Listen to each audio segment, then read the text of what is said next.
बिस्मिल्लाहिर्रहमानिर्रहीम। अस्सलामुअलैकुम।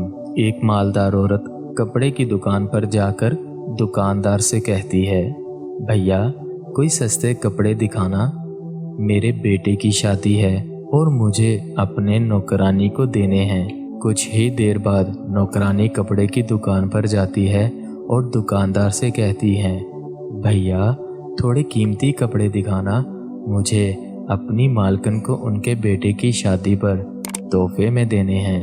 गुर्बत का ताल्लुक जेब से नहीं होता, बल्कि हमारे दिमाग से होता है।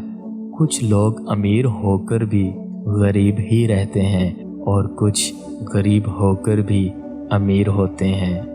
अल्लाह पाक अपने प्यारे हबीबे रसूल सल्लल्लाहु अलैहि वसल्लम के सदके सबकी परेशानियां दूर फरमाए और अपने सिवा कभी किसी का मोहताज ना करे। आमीन।